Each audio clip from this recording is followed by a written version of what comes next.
botar para gravar para a gente começar, não entrar num assunto diferente. Então é isso, a gente chega no nosso quarto webinar da série Internacionaliza RN. A gente já falou sobre marketing digital, marketing internacional, já passou aí pelo que é internacionalização, como é que se reconhece se a empresa está pronta, qual é o estado de maturação que está, quais são os custos para isso.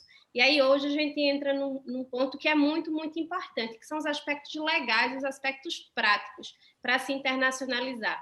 Porque quando a gente fala de internacionalização, não é só chegar e vender um produto fora, que aí é comércio exterior, não é? Mas mesmo assim você precisa de uma série de adaptações legais. Mas quando a gente fala de internacionalização em si, seja de produto ou seja de serviço, por isso que hoje a gente tem 2 especialistas, o Lucas, que é mais voltado para produto, e o Calbi, que é advogado e voltado mais para serviços, não é?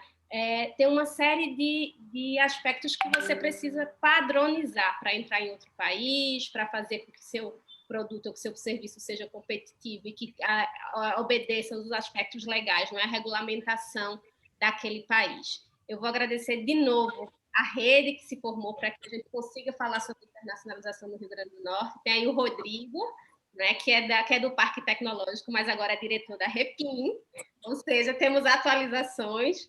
Anderson, que é diretor da rede e que também é professor da UFRN, a Fierne, que está com a gente também dando apoio, tem público também da Fierne aqui, o Sebrae, que é um parceiro, vai me ajudando aí se eu esquecer alguém, a UFRN, que faz parte da rede.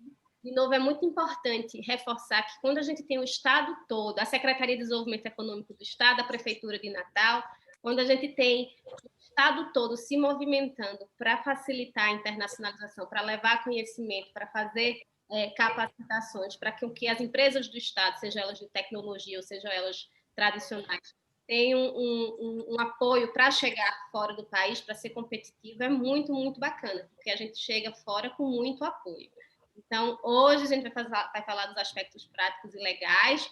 O Lucas vai começar, eu vou deixar que o Lucas se apresente e que o Calbi se apresente, porque eles têm um currículo aí imenso para falar. Eu iria demorar muito tempo para falar as especialidades de cada um. O Lucas é da AB Consulting, né, que é uma consultoria voltada para exportação e para importação. Então, a gente pediu para ele trazer os aspectos práticos para quem tem produto, o que é que na prática precisa, como é que eu faço uma exportação ou importação. O Anderson também trouxe na conversa preliminar da gente a história de precisar de peças para importar. Então, a gente falou tudo isso com o Lucas para trazer essas informações para vocês. E o Calbi, que é advogado, especialista, embora não haja uma especialização em internacionalização, mas aí há muitos anos já ajuda as empresas a internacionalizarem. Então, vou deixar que o Lucas comece e que faça a sua apresentação. Bom dia, boa tarde, Lucas. Boa tarde. Primeiro, quero agradecer a Daniela, quero agradecer a Rodrigo, quero agradecer a Câmara Brasil-Portugal, Fierne, Sebrae, RN, Prefeitura, Parque Tecnológico Metrópole Digital.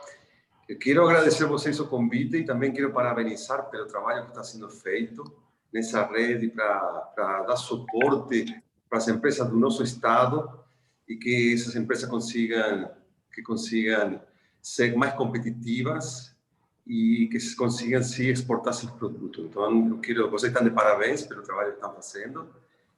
Fiquei surpreso porque não sabia que no estado tinha tanta gente torcendo a favor pelo desenvolvimento do estado. Eu queria também, além de agradecer, quero fazer uma breve introdução. Eu sou produto da internalização, não? Já dá para perceber pelo meu sotaque que eu não sou brasileiro, eu sou nascido na Argentina, moro aqui no Brasil há 15 anos. Trabalho na parte de importação e exportação. Eu sou sócio fundador da empresa AB Consulting. Meu foco é na parte de consultoria, na Impo e na Expo. Trabalho também como representante comercial, também trabalho como operador logístico. A gente atende também tanto pelo porto de Natal, como pelo porto de Fortaleza e pelo porto de Recife.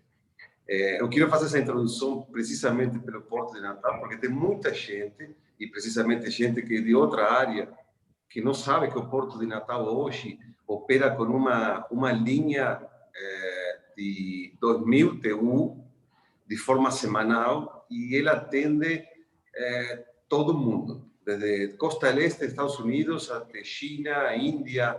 Então, assim, essa é a informação que eu quero transmitir para vocês, porque tem muita gente que é de outra área e não sabe essa informação. Então, assim, Natal, o Rio Grande do Norte, hoje tem potencial e tem ferramentas para o comércio internacional. Então, feita a introdução, eu quero primeiro fazer um ênfase, antes de começar a conversar, queria fazer um ênfase no comércio internacional. O que é o comércio internacional? Eu sei que essa webinar, essa quarta webinar, já espero responder esse convite de vocês ao nível das webinars que estão acontecendo, que têm sido muito técnicas, muito profissionais. Então, espero poder transmitir isso para o pessoal que está assistindo. Eu sei que essa webinar está focada para pessoas que estão se iniciando, empresas de pequeno porte que estão começando.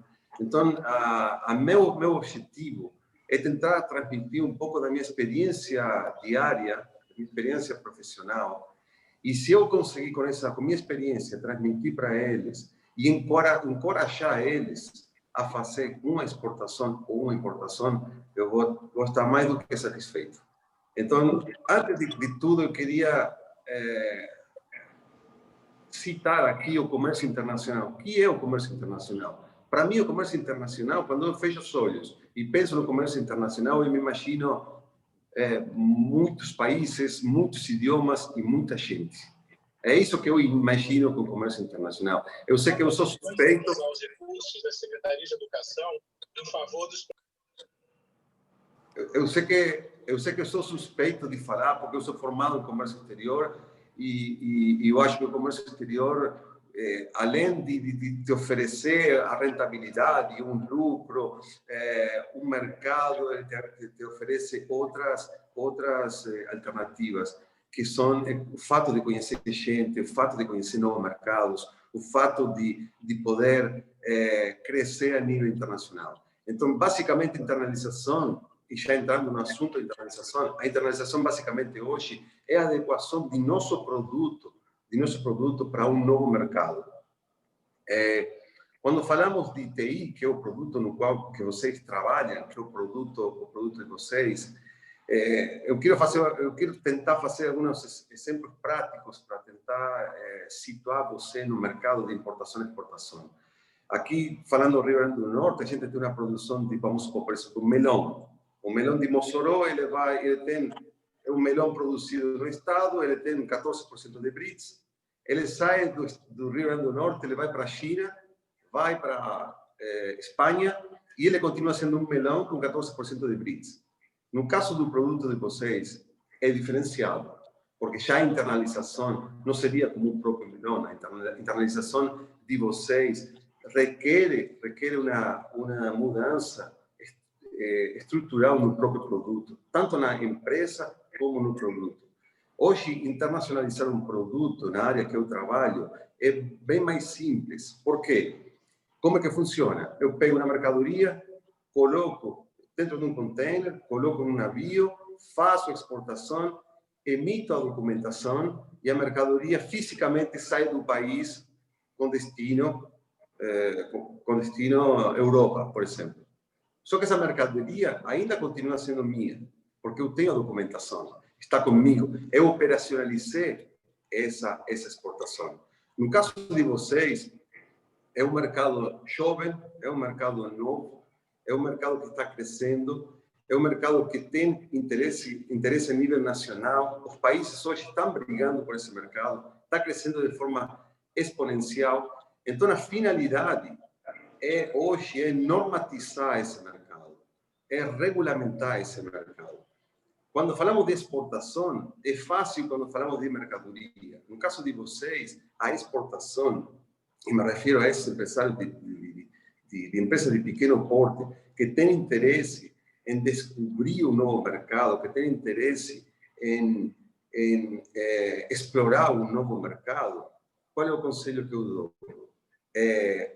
vocês já falaram de conceitos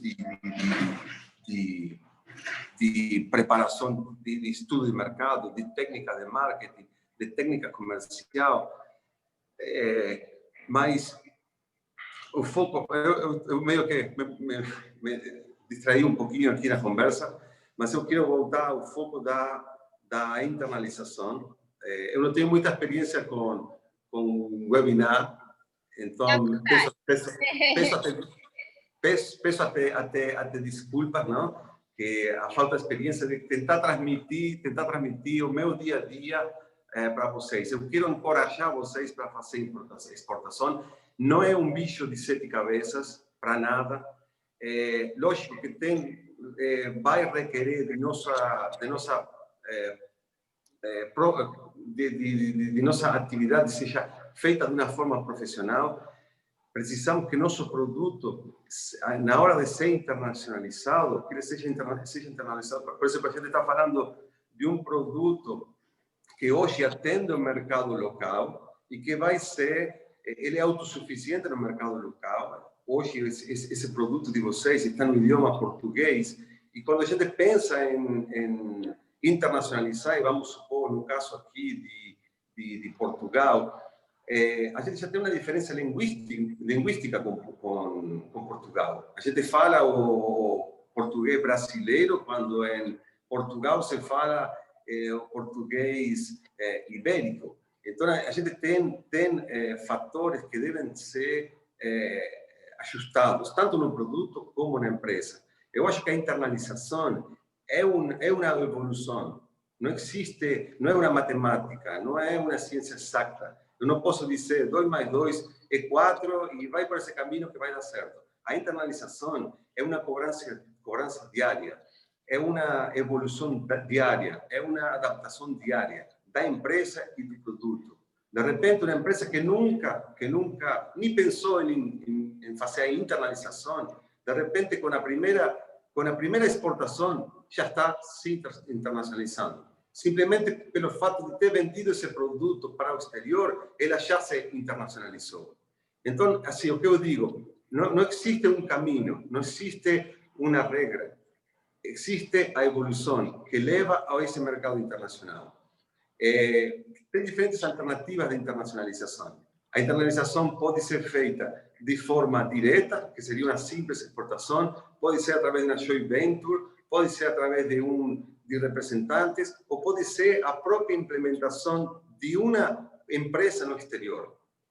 Tá? Quando falamos de internalização, e no caso precisamente do idioma, posso citar aqui o caso da Microsoft, que fez a internalização da plataforma deles utilizando ícones e símbolos.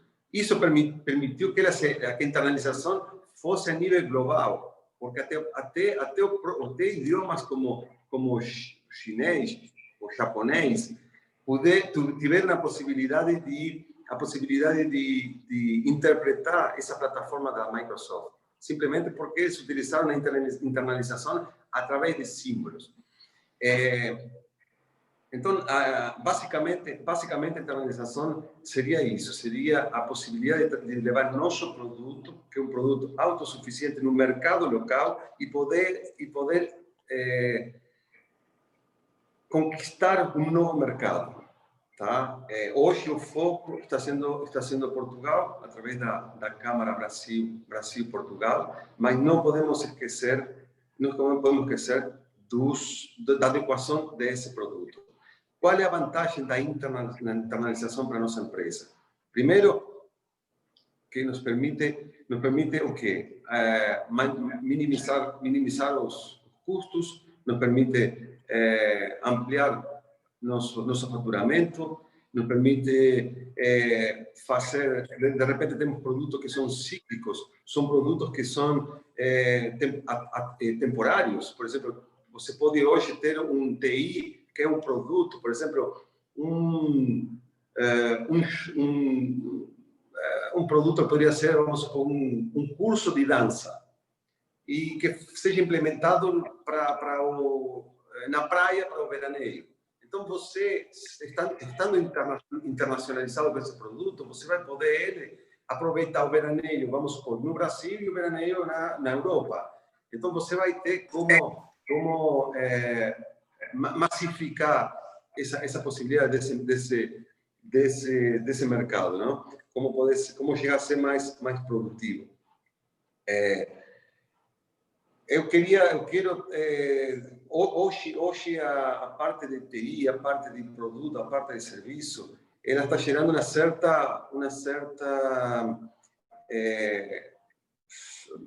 certa intriga entre o que é o STJ e a própria Receita Federal, não? Todo mundo, nós hoje queremos promover a exportação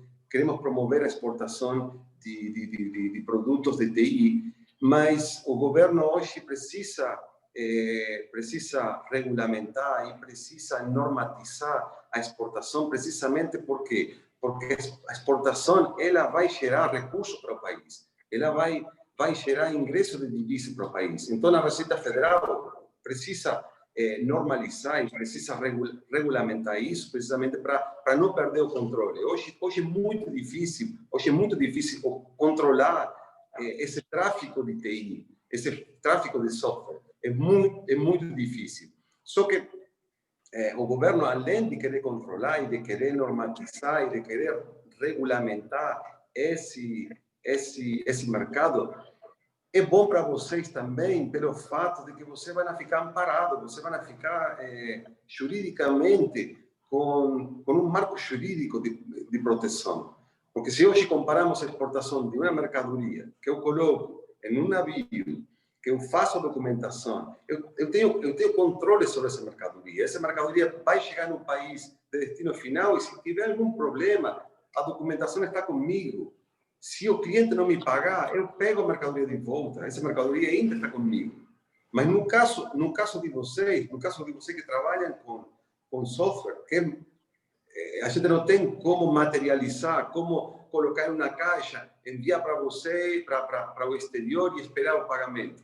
Então, qual é a intenção do governo federal? A intenção do governo federal é que isso seja normatizado, que isso seja estruturado e que se façam os procedimentos de uma exportação normal, que se faça um contrato internacional de exportação, que se faça uma fatura pro forma, que se faça fatura invoice, que se faça fechamento de câmbio.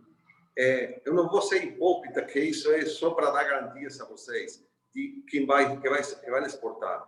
É também uma forma de governo federal controlar o ingresso de divisas. É uma forma também de controlar a exportação de TI. Então, basicamente seria isso. Eu dou foco no comércio exterior, eu dou foco no profissionalismo. Eu sei que aqui tem estudantes que estão se formando, eu sei que tem empresários com empresas de pequeno porte, e eu quero encorajar vocês de que o mercado exterior é um mercado muito grande e que nos dá muitas possibilidades, nos dá muitas oportunidades, além de dar-nos muitas alegrias, não? Eu trabalho nessa área há muito tempo e hoje tenho amigos no mundo todo, Então, hoje considero que eu tenho amigos em vários lugares do mundo. Então, também temos esse retorno, não? Ô, Lucas. Sim. O Rodrigo Romão está perguntando aqui, ele diz assim: Lucas, quero pegar o exemplo do melão citado por você. Ao tentar exportar um produto de TI para a China, por exemplo, pode acontecer do meu futuro cliente falar sobre melões, afinal, é o que ele conhece do Rio Grande do Norte. A pergunta é: qual é a importância de se acompanhar e conhecer a pauta de exportação do Estado, ainda que seja um segmento totalmente diferente? É fundamental porque acompanhar a estrutura de exportação, nesse caso, ele vai te dar respaldo. Vamos supor, no caso do TI, eu não tenho muito conhecimento na parte de TI, mas eu sei que o TI, hoje em dia, o transporte de TI é diferenciado. Você pode fazer isso através de um servidor, você pode fazer através das nuvens. Então, tem diferentes formas de você compartilhar esse material. Então, a vantagem de você fazer a sua operação comercial com base em uma exportação normal, como poderia ser o caso do melão, vai te dar resguardo precisamente no mercado chinês, de que teu produto ele seja respeitado o copyright do produto, seja respeitado o royalty do seu produto, e que você tenha o respaldo, porque se você amanhã fizer uma exportação de TI sem ser documentada, sem ser resguardada, e porventura alguém passa a perna em você, como que você vai reclamar? Como que você vai chegar e vai dizer, meu amigo, é o seguinte, fui estafado, fui enganado? E cadê a documentação? Cadê o documento que comprova que você exportou essa mercadoria? Cadê o documento que comprova que tem um contrato que diz que você estava negociando com esse cliente? Qual é a garantia que você tem? Então, a ideia que eu estou trazendo para vocês eu sei que o foco de vocês é a criação de TI e não a comercialização do TI. E por isso que eu digo, quem é que pode fazer essa comercialização? Tanto empresa pequena como grande, todo mundo pode fazer essa comercialização. Eu só foco no profissional. Eu acho que o profissional é fundamental.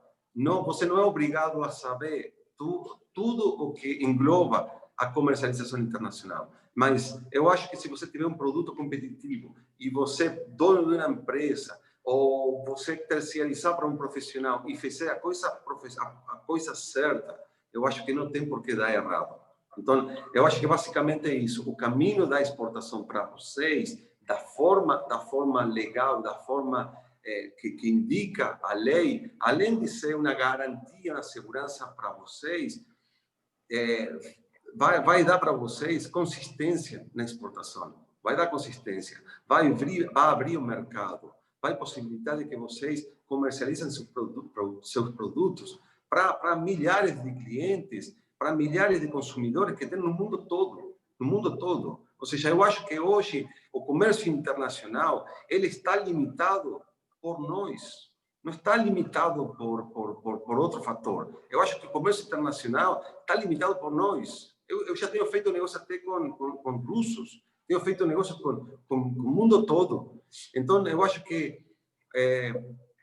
essa coragem de enfrentar esse comércio exterior, a porta está aí, a possibilidade está aí. Eu acho que é muito bom aproveitar, eu acho que é muito bom. Eu não quero entrar em fatos técnicos, eu quero mais para ir para a parte prática, mas eu acho que todo mundo é apto a participar no comércio exterior, se esse produto hoje, se o produto que vocês têm hoje é autossuficiente ou se adapta no mercado local, com essa internacionalização, ele pode atuar no mercado internacional, tá?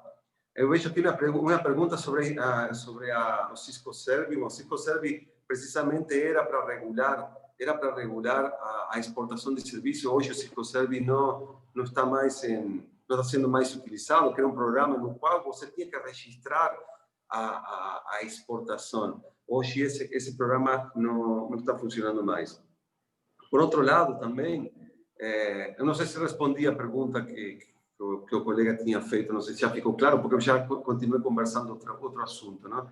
Mas no caso de TI, hoje tem muitos consórcios, hoje tem muito incentivo à exportação. O próprio governo federal, o próprio banco BNDES, eles otorgam financiamentos. Eu sei que o financiamento hoje em dia não é fácil de conseguir, mas tem ferramentas próprias da exportação que elas te permitem você fazer um autofinanciamento. Como que funciona? Por exemplo, tem uma AC ou ACC, que é antecipo de créditos na exportação, o antecipo de crédito de venda. Ou seja, você tem um contrato internacional de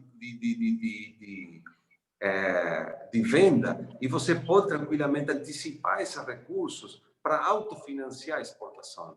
Então, eu acho que tem muitas alternativas, tem muita fonte de informação.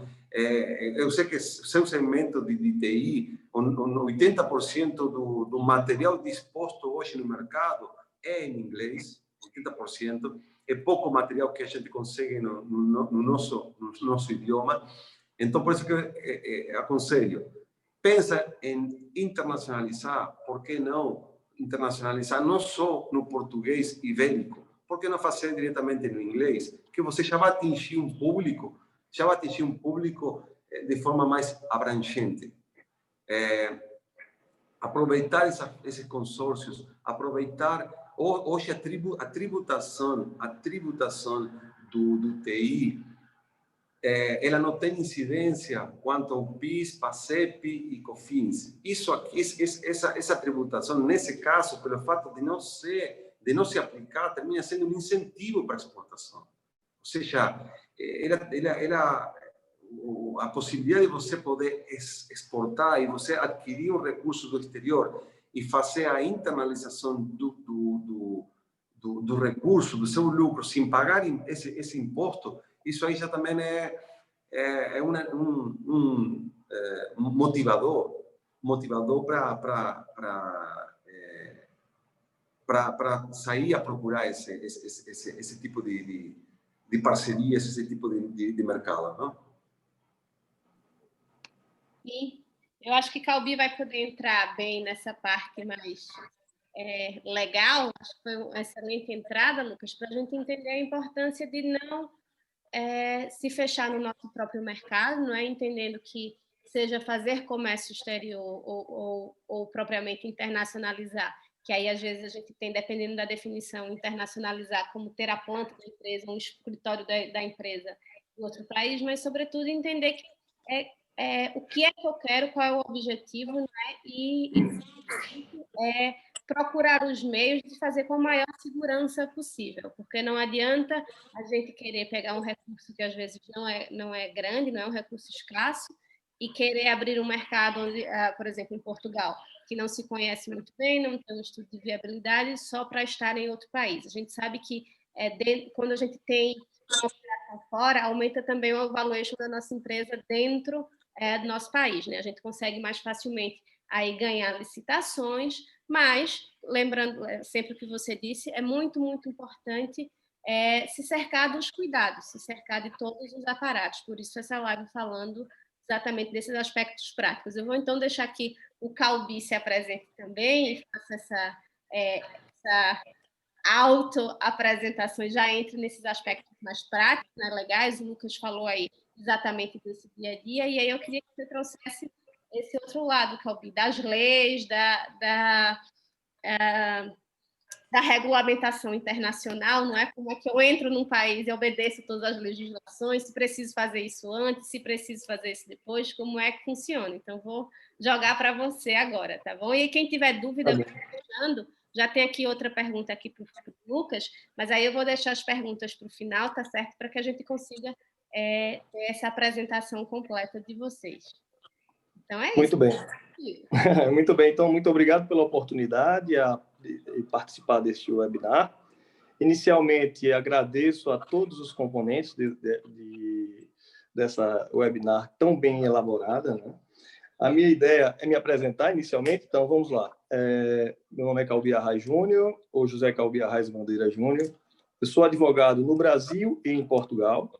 Eu tenho uma experiência na parte da internacionalização de algumas empresas. Venho advogando no Brasil e em Portugal já faz um bom tempo.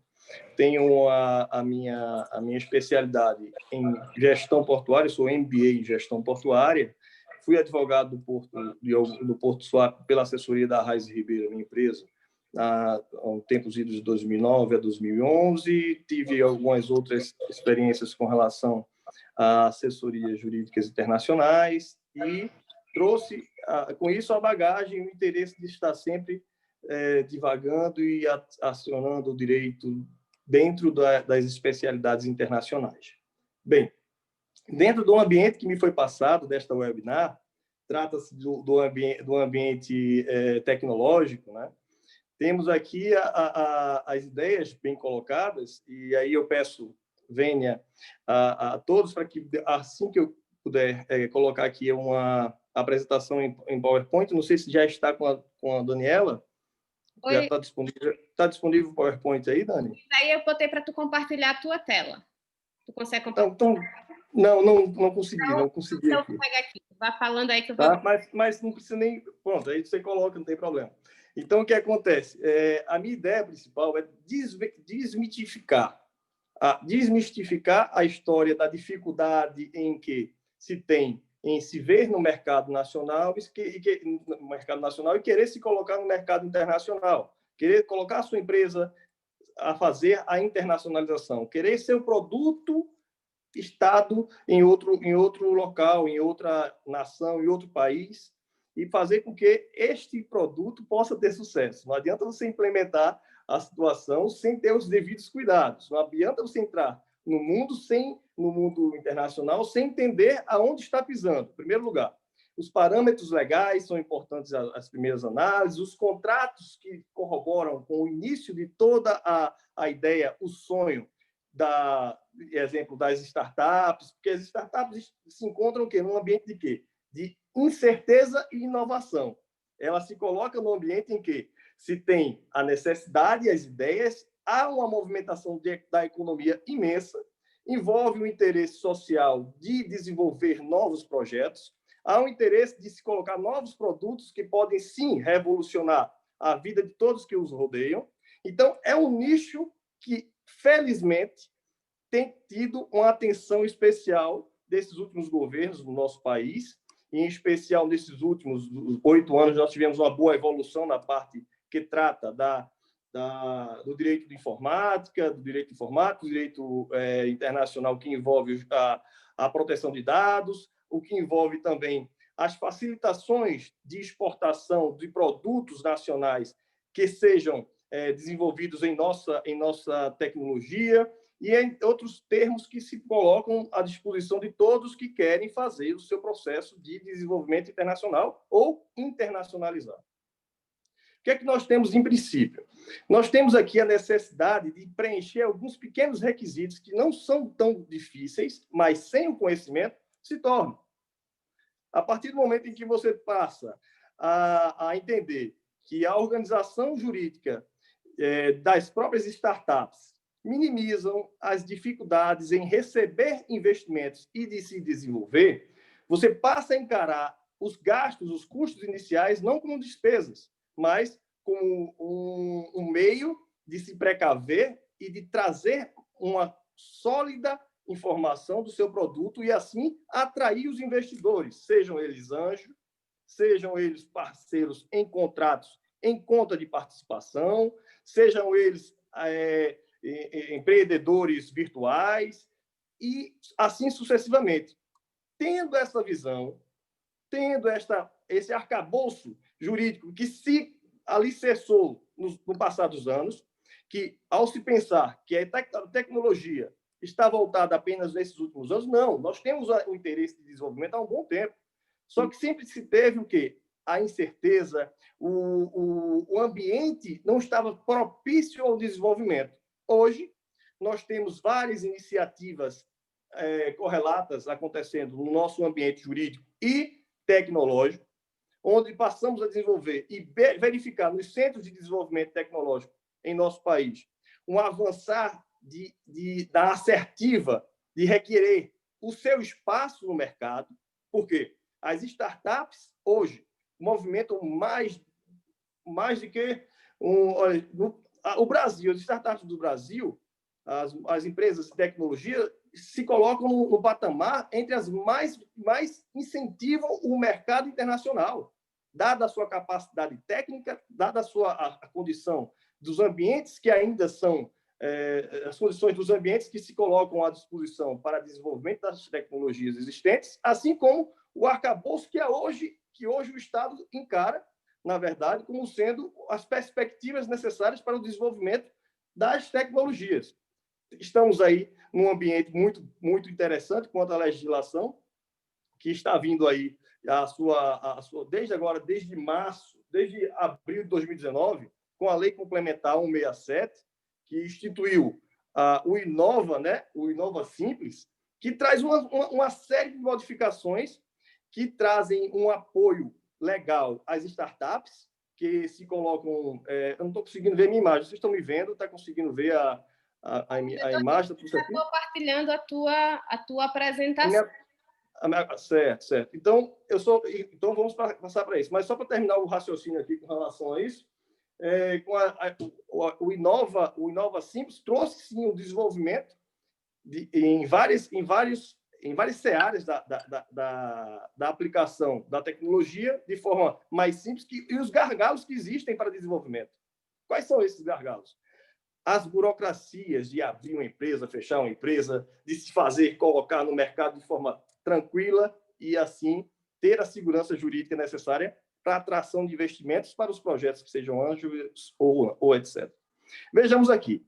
Passamos a tratar dos aspectos jurídicos práticos e relevantes para iniciar uma ideia de uma contratação internacional, seja ela de uma empresa de tecnologia ou de uma empresa de produtos, ou uma empresa que esteja voltada para se internacionalizar, existe um instrumento, um contrato, chamado, que tem chamado Memorando de Entendimento, que é o MU, que eu entendo como sendo o princípio da ideia de se colocar no mercado internacional. Nesse meandro, nesse instrumento preparatório, você coloca as posições, as suas condições, as suas ideias, de modo a acertar os direcionamentos. Olha, eu quero chegar, é o target, eu quero chegar em tal lugar, mas eu tenho que ter isso mais ou menos implementado e as minhas intenções são com base nessas informações. Aí nós consolidamos os aspectos jurídicos e práticos para a formação do MU, que é o Memorando de Entendimento. Podemos passar para o outro slide,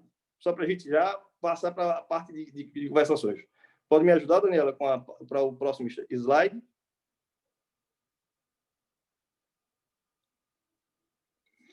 No tocante ao experimento de que nenhuma das organizações jurídicas existentes se colocam de forma tranquila no mercado e podem trazer uma consolidação de seus planos se não tiver uma organização, se não tiver a ideia, juntamente com o jurídico, juntamente com o entendimento contábil, de quais são as possibilidades de sociedades que se adequam ao seu produto para exportação, assim como a adequação do seu produto para fora do mercado.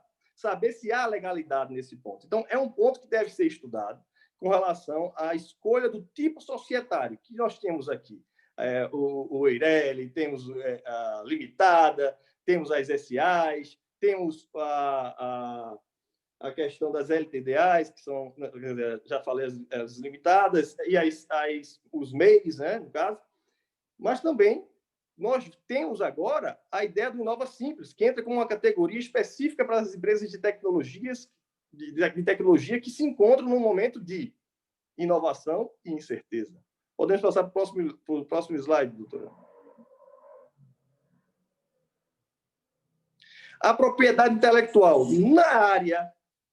na área que envolve tecnologia, um dos gargalos e uma das preocupações daqueles que constituem o entendimento de formação de um produto de tecnologia, ela se dá com relação a como garantir que o meu produto de tecnologia não vai ser copiado, que meu produto não venha a ter uma dificuldade, por ser uma matéria intangível, ela tem uma situação de que maior facilidade de se retirar a legitimidade de quem a constituiu, não é? Mas se a pessoa consegue visualizar que os mecanismos que hoje garantem no mercado ao seu direito, à sua propriedade intelectual, que um dos grandes problemas quanto aos softwares do Brasil e etc., é que a gente não consegue, não é, o registro definitivo, não é, da patente do software, etc., quando se dá a necessidade, às vezes, de se submeter a um órgão internacional para que dê essa credibilidade àquele instrumento. E o que acontece? Quando nós temos o novo sistema que aí se coloca, se avizinha-se como próximo, é a questão do Inova Simples, eles já têm, no momento que você abre sua empresa como startup, você já pode imediatamente comunicar o que você tem como ideia ao INPE, né? Instituto Nacional de Produtos Industriais, né? Deixa eu ver aqui, nacional, é isso mesmo. Então, o que é que nós temos aqui? Nós temos a ideia de que, dada a necessidade e o objeto do produto a ser internacionalizado, a sua condição de tecnologia, a sua forma podendo ter duas características, incremental ou disruptiva. Quando se tem uma ideia de formação nesse momento do seu produto ser uma coisa inovadora, vem a preocupação de como se garantir no mercado. Pois não, eu tenho uma pergunta aqui do Rodrigo e você me passa. Vamos lá, propriedade intelectual. Vamos para o próximo item. Ou tem uma pergunta aí, Dani? Eu vou deixar as perguntas para o final. Para o final, certo.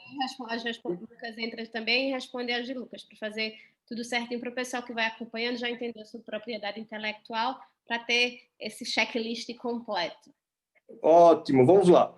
Qual a relação jurídica com os colaboradores? Uma preocupação das startups é o seguinte: poxa, eu não tenho dinheiro de início. Eu vou contratar os colegas para poder fazer o trabalho. Como é que eu vou fazer essa contratação? Como é que vai se dar este arcabouço de quê? Eu vou entrar já sem dinheiro, depois vou ter que pagar o empregado, vou ter que pagar aquelas obrigações trabalhistas, etc. E quando você passa a pensar nisso, você fica angustiado. Como é que eu vou poder inovar? Que às vezes o conhecimento nasce em uma garagem, e é um conhecimento maravilhoso, é uma tecnologia máxima. Então, o que acontece?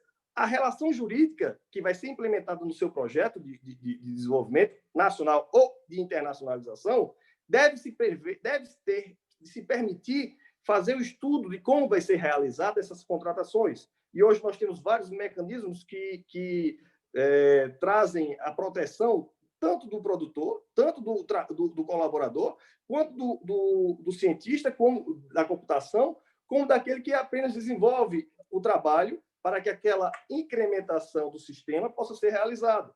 Ou seja, se você já tem na questão de caráter disruptivo, que é inovador, e tem um que precisa incrementar, ambos necessitam de equipamentos e de pessoas que venham consolidar o instrumento para a preparação internacional. Isso, a parte de relação com os colaboradores deve ser realmente levado em consideração. Isso, um bom jurídico e com a contabilidade consegue, tendo essa experiência, o termo não pode ser blindar, mas pelo menos cautelar dos direitos que são pertinentes.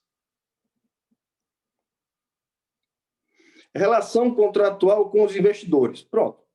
Com a relação, tem a questão dos investidores anjo, a questão dos que querem participar como sócios, mas não integralizando o capital, tem as formas de contratualização, de contratação. E eu falei com o português de Portugal, mas só para voltar. Quando se fala da contratação em si, trazendo o arcabouço da figura da sociedade em conta de participação para um projeto, isso traz também, ou elegendo outros meios, para que se faça a segurança sem perder tempo.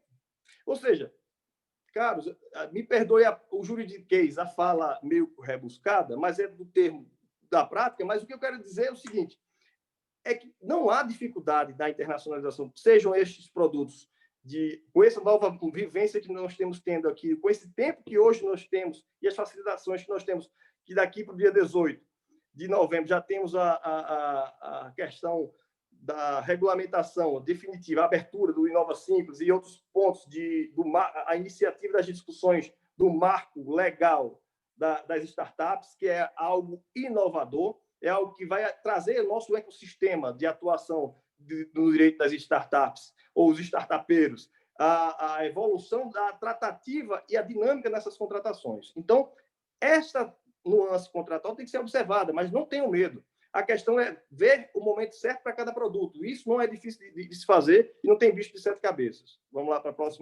o próximo slide. Os aspectos básicos... Pronto. O outro detalhe importante. Tem que se ter o cuidado do seu produto não vender algo que não pode alcançar a resposta esperada. Tudo que vocês podem desenvolver tem que se ter o cuidado com o mercado consumidor.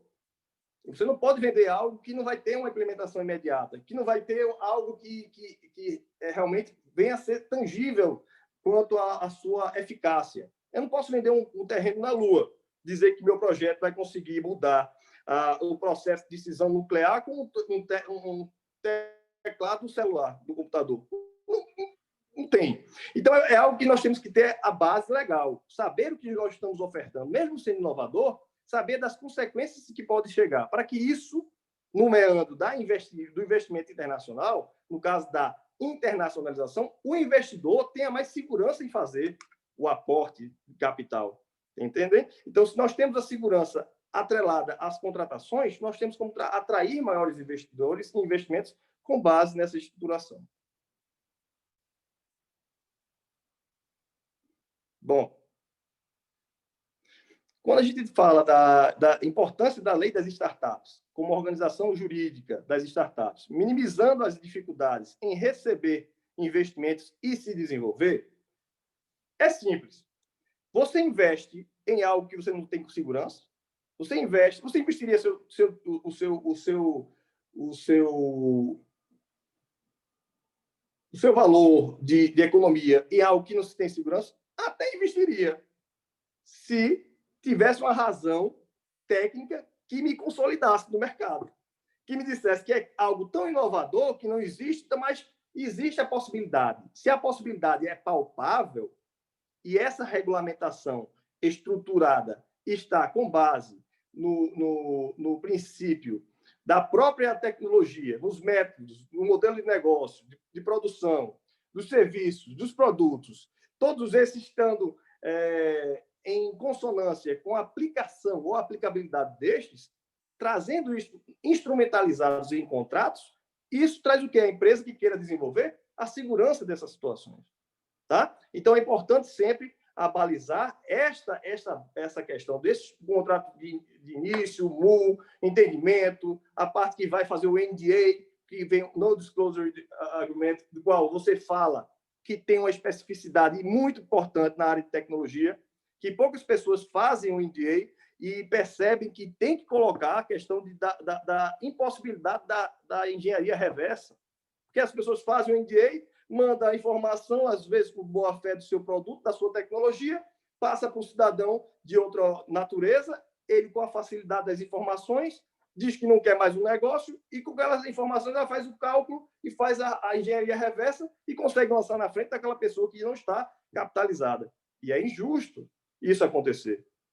Então, se a gente faz o instrumento certo, onde rezam os argumentos coerentes, que dão a garantia ao desenvolvedor, ao colaborador, ao parceiro anjo, ao investidor, para que esse ambiente se torne cada vez mais latente, seguro, atrairão muito mais investidores. Então, quando a gente vai nesse ecossistema e traz essa segurança jurídica, o que acontece? Passamos a perceber que, com dada a especialização, com dada o cuidado dos contratos que nos cercam, nós só vamos investir e incentivar as pessoas a desenvolver nesse ambiente novo. Tá? Que é com a pandemia, estamos no novo normal.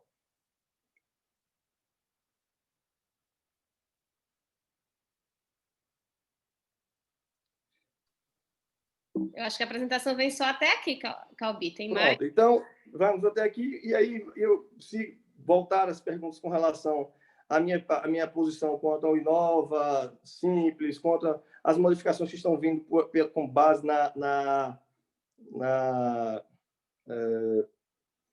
no marco, né, legal das startups e no que a minha visão do direito para esse público-alvo que necessita de... Olha, o público-alvo da tecnologia, ele não quer mais, não. Ele quer ver o negócio acontecendo. Chega um ponto que ele quer segurança. Ele quer fazer o seguinte: olha, doutor, eu estou com o meu produto, quero levar para os Emirados Árabes. Tem condições? Eu falo, tem, porque se fizer assim, assim, assado, você fica seguro e a empresa fica segura. Vamos para frente?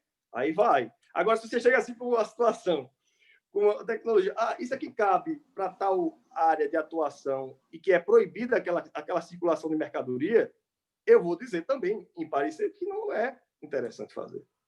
É isso. Entendi. Então, no frigir dos ovos, né? Resumindo, o importante é fazer os contratos, mesmo que seja um memorando de entendimento, não é? Que ali tenha muito claro. Às vezes a gente tem, e brasileiro tem muito disso, de confiar na palavra, não é? De fazer negócios, fazer parcerias. E aí é muito importante, quando a gente está falando de inovação, sobretudo, ter muito claro e ter em papel o que é de cada lado, não é? O que é que está indo, se você vai fazer parceria com outras empresas, até onde vai sua atuação e onde é que começa a atuação do outro, para que a gente não tenha também um problema posterior de propriedade intelectual. E aquilo que é desenvolvido em cooperação internacional, só para deixar claro, fica pertencente aos dois países. Se você tem duas empresas internacionais desenvolvendo, uma brasileira e uma portuguesa, por exemplo, desenvolvendo um projeto em conjunto, se tem uma inovação dali, fica dos dois países. Não tem como você registrar só do lado de um, a menos que o outro abra mão. Diga lá, Calbi. Com exceção de, se houver o entendimento que a tecnologia realizada, constituída inicialmente, conforme memorando de entendimento, sim, a tecnologia passa a ser de origem do país A ou país B. Olha como é importante a questão dos termos dos contratuais. Você pode sim definir, desde que estejam acordados. Se nós elegemos aí façamos um foro de eleição internacional, uma Câmara de Mediação e Arbitragem Internacional, para atuar naquele sistema, sem depender de A ou de B, mas no caso, eu opto por entender que aquele direito passa a ser de origem brasileira e não X de fora, vai ser respeitado, porque você faz o foro de eleição nos termos contratuais. Então, no mundo dos contratos, tudo é possível, tudo é factível, desde que de forma lícita e tangível, no caso aí, da parte contratual. Sim, eu vou aqui para as perguntas. O Rodrigo diz assim, Calbi, em termos práticos, a existência de acordos comerciais entre países facilita de alguma forma os aspectos legais para a internacionalização? Perfeitamente. Veja como essa pergunta é bem pertinente. Se nós temos tratados de amizade, temos tratados de comércio internacional, como, digamos, União Europeia e Brasil, e temos os mecanismos como o Inova Simples, que vai ter uma fase que o investidor, o que antes não podia na condição do Simples, o investidor do Brasil continuar na condição de Simples, tendo um sócio estrangeiro, vai poder ter o sócio estrangeiro e continuar com a condição de Simples. E quando você faz um tratado em que há o reconhecimento mútuo da legislação e você elege um fórum de eleição compatível, com exemplo, com o termo, vou falar o Tratado de New York, que habilita a questão das arbitragens internacionais, etc. E ambos os países estão convencionados, são signatários desses termos, veja como facilita. Nós temos como eleger uma Câmara, um centro de arbitragem de mediação internacional que sirvam para as duas legislações, temos como conduzir os pleitos de menor taxação ou zero tarifa junto às comunidades de importação e exportação, sejam essas as parcerias. Exemplo, Brasil e Israel, a parte das tecnologias. Esse tratado facilitou o mercado internacional de tecnologia? Claro. Então, se nós temos esse ponto em que os tratados são facilitadores, eu respondo ao colega que me fez o questionamento, sim, é o caminho. Hoje, as distâncias estão menores, face da tecnologia. Então, em face da tecnologia, devemos, sim, contribuir com que isso se expanda, facilite. Ninguém aguenta mais demorar para abrir uma empresa e fechar a empresa. Ninguém aguenta mais demorar as vias legais para se demorar o quê? Mais de 30 dias para se ter uma empresa. Hoje você faz pelo novo sistema, vai abrir o quê? Rapidamente, um clique, você abre a empresa ou fecha com um clique. Vê que legal. É tecnologia. Everaldo pergunta, doutor, o risco da pirataria internacional do objeto software fragiliza a internacionalização? Bem, essa pergunta é importante. A questão da pirataria é algo que tem que ser combatido. É fato. Mas quando você tem uso dos mecanismos jurídicos, tá? E os cuidados quanto à blindagem dos dados, a questão de ter a segurança de quem vai tratar, de como vai tratar esses pontos, você consegue minimizar. Mas o combate à pirataria é algo que deve ser encarado como uma necessidade internacional, por conta da dificuldade, primeiramente, que não vai estar contribuindo com a necessidade daquele que realmente fez o produto. É algo que a pirataria deve ser combatida, e isso realmente, quando se fala nisso, você lembra logo de um país próximo, tão grande, tão, né, que você pode falar um A e ele copia oi, mais um A parecido com oi. Mas não é isso, a pessoa tem que ter cuidado, realmente. A internet é ampla, é pública, ela é uma coisa que veio para revolucionar.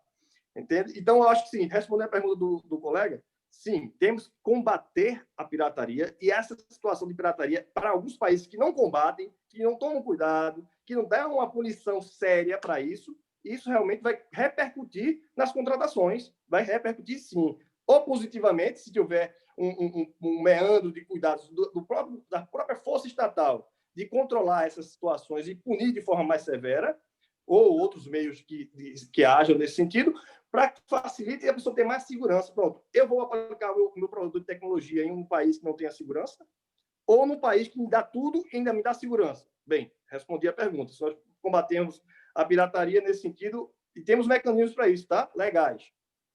Maravilha. Para Lucas, o Felipe pergunta, Lucas. Boa tarde, Lucas. Sendo o capital humano encarado como um produto a ser exportado, qual a complexidade, de viabilizar uma empresa com recursos externos e quadro de funcionários internos? Eu acho que vai para os dois. O que ele está dizendo é como é que eu abro uma empresa, o recurso vem de fora, mas a minha contratação é aqui. Vai para o Lucas e depois vem para mim, para fechar? Pode ser? Ou, se quiser. Diga lá, Lucas. Lucas está sem som. Deixa eu ativar o som aqui. Pronto. Está sem som, Lucas. Não consigo ativar por aqui. Pronto. Oi? De certo? Assim, na internet, a gente já conversou sobre diferentes alternativas de internalização, não? A empresa, só pelo fato de exportar, já está internacionalizando. Ela pode fazer também, trabalhar com representantes, fazer uma joint venture, ou ela pode criar uma própria empresa fora do país. Quanto ao capital humano, isso aí vai depender de cada país, da legislação de cada país, tá? Para mim não ficou muito clara essa pergunta, porque ele falou sobre funcionários internos, mas bem, ele está pensando diretamente já na constituição de uma nova empresa no exterior, pelo que eu entendi aqui pela pergunta, não? Então realmente ele vai ter que se regular das legislações internas daquele país. Por exemplo, para você hoje ir trabalhar fora do Brasil, primeiro você vai precisar um visto de trabalho. Esse visto de trabalho tem que ser remunerado. Geralmente a mão de obra tem que ser mão de obra qualificada. Vai ter que ser remunerado de acordo à especialização desse técnico ou desse profissional que você está contratando. E no caso de você criar uma empresa fora do Brasil e levar funcionários do Brasil para trabalhar nessa empresa, você vai ter que se adequar à legislação do país residente, nesse caso, mas as cargas tributárias vão responder à empresa do Brasil, porque você, nesse caso, você está fazendo como se fosse uma subsidiária da empresa brasileira no exterior. Então, tudo vai responder se essa empresa brasileira tiver o comando da empresa subsidiária no exterior, toda a responsabilidade vai ser da empresa brasileira, da empresa que está no Brasil. Tanto como, por exemplo, o lucro que a empresa tiver no exterior, esse lucro vai entrar no mercado, vai entrar no Brasil e ele vai fazer parte do lucro real da empresa, independente do tipo de empresa que seja na formação da empresa. Esse lucro dessa empresa vai ser acrescentado ao lucro da empresa no Brasil e ele vai tributar imposto de renda proporcional. Então, quanto ao profissional que se desloca para outro país, ele vai ter que atender a legislação de outro país e vai ser remunerada a contribuição social de acordo ao tempo de trabalho, de acordo à qualificação do funcionário e de acordo à faixa de salário que esse funcionário tem, né? Maravilha, acho que é isso. Quer complementar, Calbi? Bem, lembra só a pergunta, para que eu possa ser bem objetivo. Faz a pergunta. Assim, qual a complexibilidade de viabilizar uma empresa com recursos externos e quadro de funcionários internos. O que eu acho que ele quer saber é o seguinte: eu tenho uma empresa, recebi um aporte financeiro do exterior, mas quero contratar todos os funcionários locais.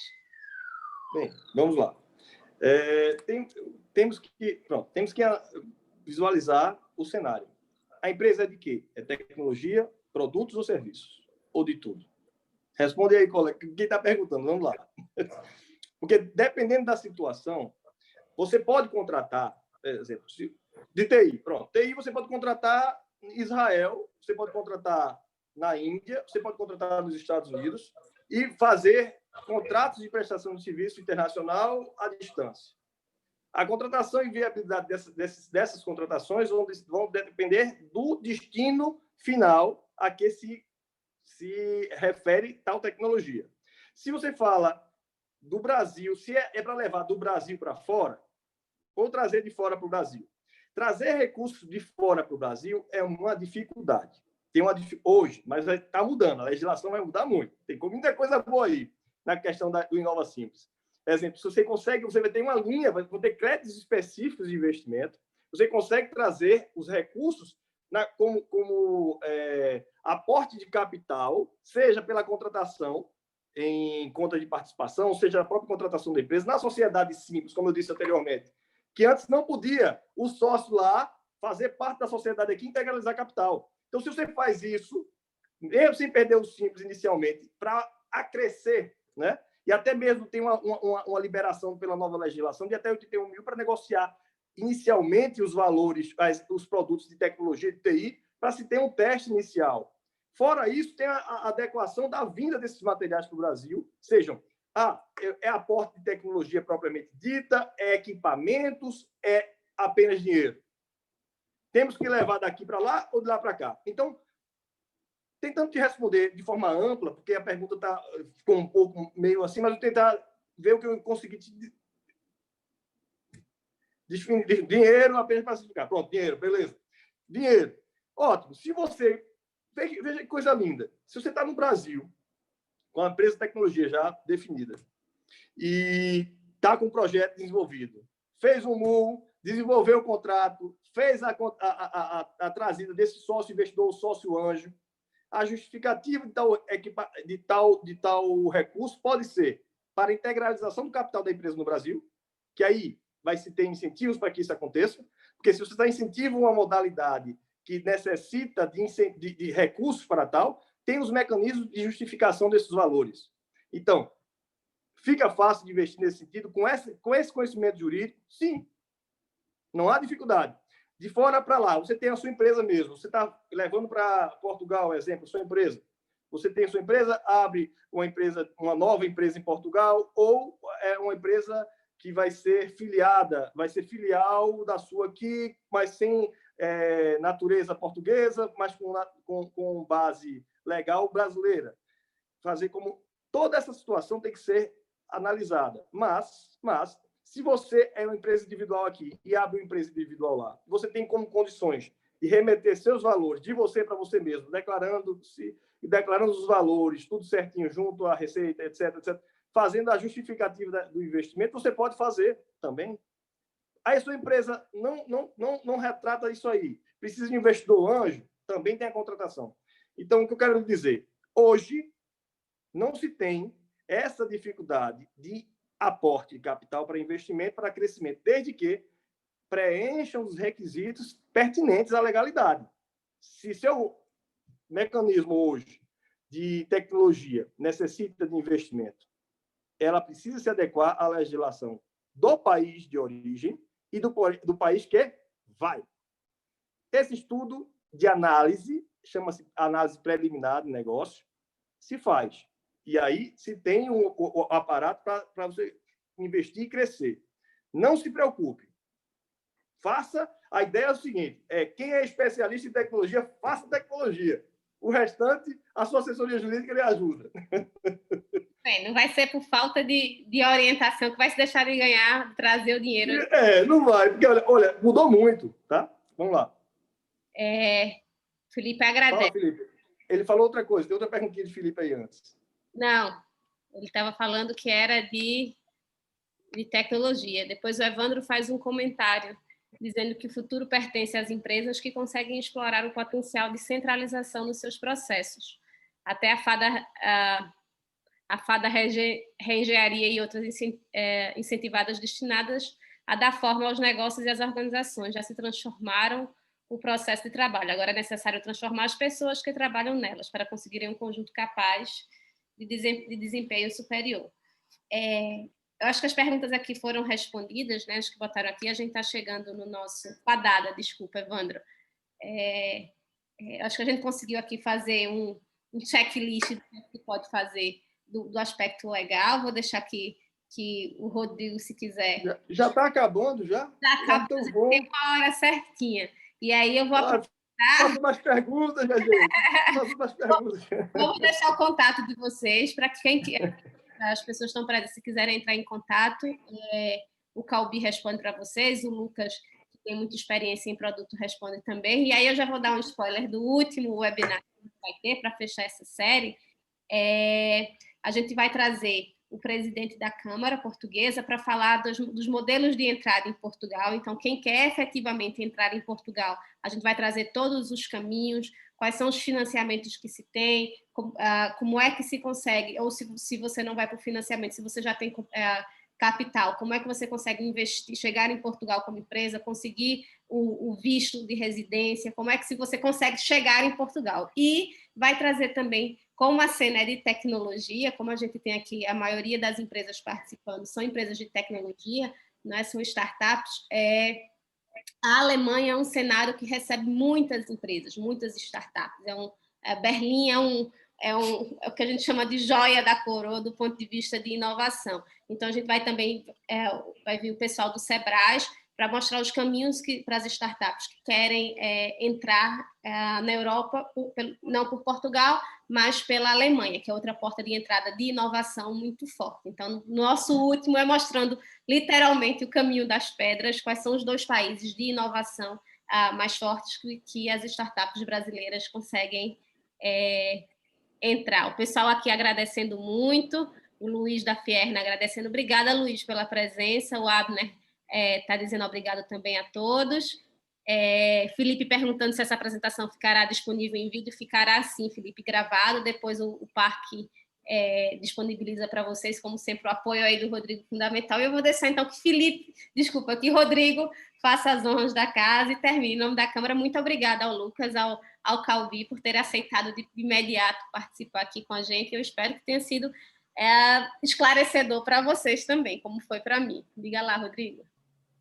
Ótimo, também queria agradecer aí o Lucas, o Calbi pelo contexto, né, trazido aqui, até tentando, pessoal, vincular um pouquinho, né, das perguntas que eu fiz ali e como as coisas se conectam, né, então fiz uma pergunta para o Lucas relativo ali à questão da pauta de exportações do seu estado, ainda que não seja, por exemplo, tecnologia, como é o caso dos melões.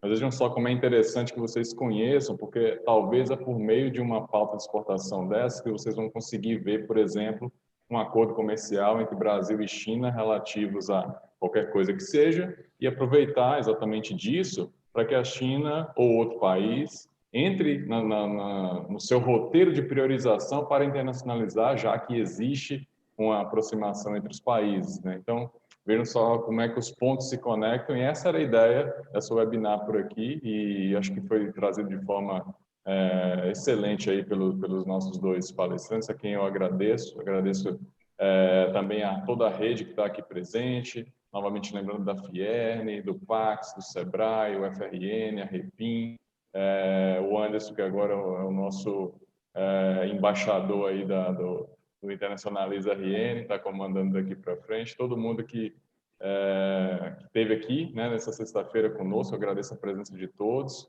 Em breve já vai estar lá no YouTube do Parque Tecnológico, youtube.com/Parque Metrópole, à disposição, e as outras também já estão lá, então quem quiser acompanhar desde o início as webinars que nós já fizemos estão lá, e no dia 20 agora de novembro a gente traz a última para fechar esse ciclo aí com muita coisa boa para vocês também. Então, agradeço aí a todos os demais e dar uma palavra para o Calbi e para o Lucas também.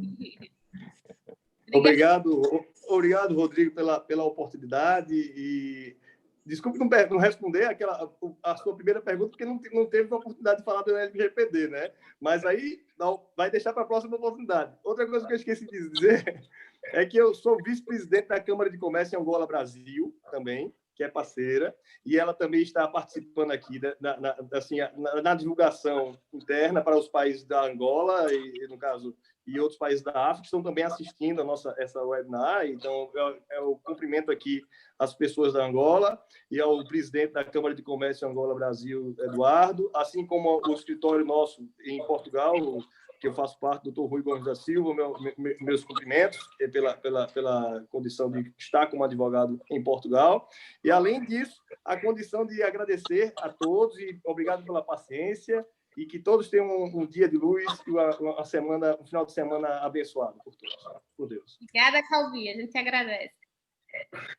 Eu também me despido, quero agradecer a vocês mais uma vez pelo convite, quero agradecer quem participou da webinar, do tempo dedicado a gente. Peço desculpa pela falta de experiência na webinar, realmente minha experiência na parte prática da coisa, na parte de exportação e importação, mas eu tentei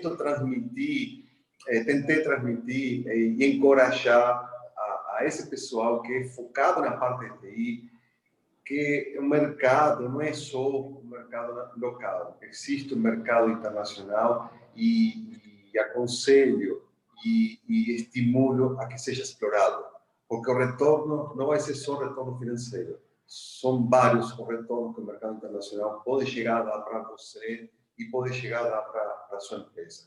Então, agradeço mais uma vez o tempo dedicado, agradeço mais uma vez vocês pelo convite e espero pelo menos ter transmitido alguma ideia e que motive vocês algum dia a fazer exportação. Precisando, à sua disposição, deixe meu contato, deixe meu e-mail e estou à sua inteira disposição.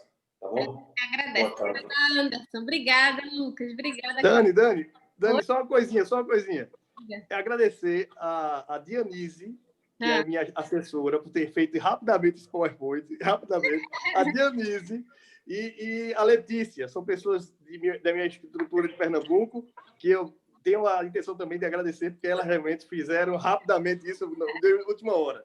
Um beijo a todas, também a todos que fazem parte aqui do grupo. Beijo para vocês. Anderson, quer falar alguma coisa? Estou vendo aí vocês se mexendo. Não, estou só feliz mesmo e agradecer a participação de todos, tanto do Calvi quanto do Lucas, especialmente também das pessoas aí que aprenderam um pouquinho mais com esses grandes mestres. Foi um grande aprendizado mesmo, tanto da parte de exportação, que às vezes é algo tão nebuloso para a gente que não está fazendo no dia a dia, né, com a experiência do Lucas, bem como dessas questões legais, que eu acho que são uma das maiores dúvidas realmente de quem quer e deseja fazer exportação ou qualquer outra forma ou nível de internacionalização. Mas obrigado, Daniela também e Rodrigo aí, das organizações. Então é isso, para todo mundo que ficou presente, muito, muito, muito obrigado por acompanhar. A gente está tendo a sorte das pessoas ficarem o webinar todo, ninguém vai embora. Isso quer dizer que as coisas estão dando certo, as coisas estão funcionando. E é isso. Até a próxima. Muito obrigada para vocês. Professora Ângela, não falei com você diretamente nesse webinar, mas muito obrigada pela presença também, viu? Obrigada. Tchau. Tchau, bom fim de semana. Tchau.